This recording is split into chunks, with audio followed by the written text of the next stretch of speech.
Sugar இல்லாத கொல்கட்டையும் சூயமும் எப்படி செய்யலாம்னு பார்க்கலாம். ஃபர்ஸ்ட் பச்சை பயிரை வேக வச்சுக்கோங்க. தேங்காவை நல்லா வதக்கிக்கோங்க பொன்னிறமா. ஏற்கனவே நான் ஆல்மண்டையும் வால்நட்டையும் வறுத்து வச்சிருக்கேன். இப்போ இதை பொடி பண்ணிக்கலாம். கூட ஏலக்காவும் போட்டு நான் பொடி பண்ணியிருக்கேன்.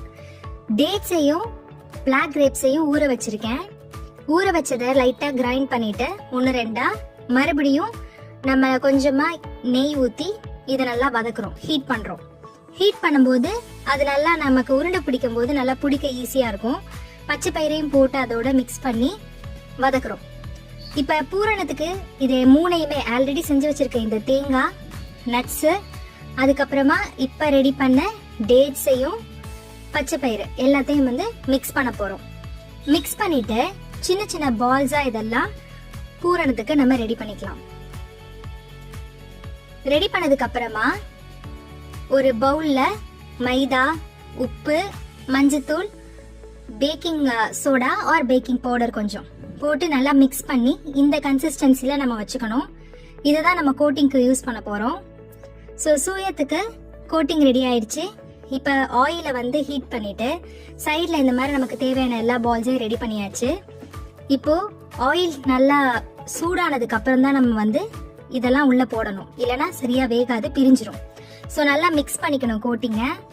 கோட்டிங் மிக்ஸ் பண்ணிட்டு சுட சுட இந்த ஆயிலில் போட்டுற வேண்டியதுதான். ஸோ ஆயிலில் போட்டு எடுத்ததுக்கு அப்புறமா கொஞ்சம் வெந்ததுக்கு அப்புறம் நல்லா திருப்பி விட்டுக்கலாம். ஸோ இப்போ நமக்கு எண்ணெயே குடிக்காத இந்த சூயம் ரெடி ஆயிடுச்சு. ஸோ ஸ்வீட் சூயம் தான், பட் இதில் சுகர் நம்ம யூஸ் பண்ணல. ஸோ இது ஹெல்தியான ஒரு ஆப்ஷனாக நமக்கு இருக்கும். நெக்ஸ்ட் மாவை சுடுதண்ணி ஊற்றி நான் பிசைஞ்சு வச்சிருக்கேன்.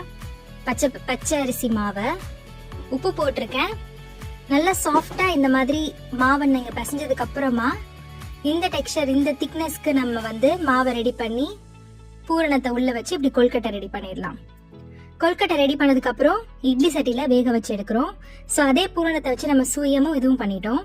இப்போ ஆனியன் போட்டு நான் இன்னொரு ஸ்பைசியா சூயம் ரெடி பண்ணலாம்னு சொல்லிட்டு அதை ஆனியன் போட்டு வதக்கி சூயம் முன்னாடி பண்ண அதே ப்ரொசீஜர்ல நான் இந்த கார சூயம் ட்ரை பண்ணேன்.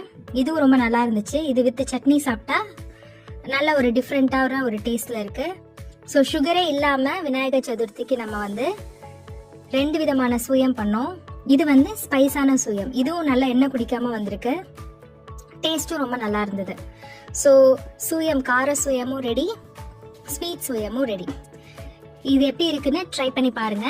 இந்த மாதிரியான ஹெல்தியான ரெசிபிஸ் இனிமே அப்லோட் பண்ணலாம்.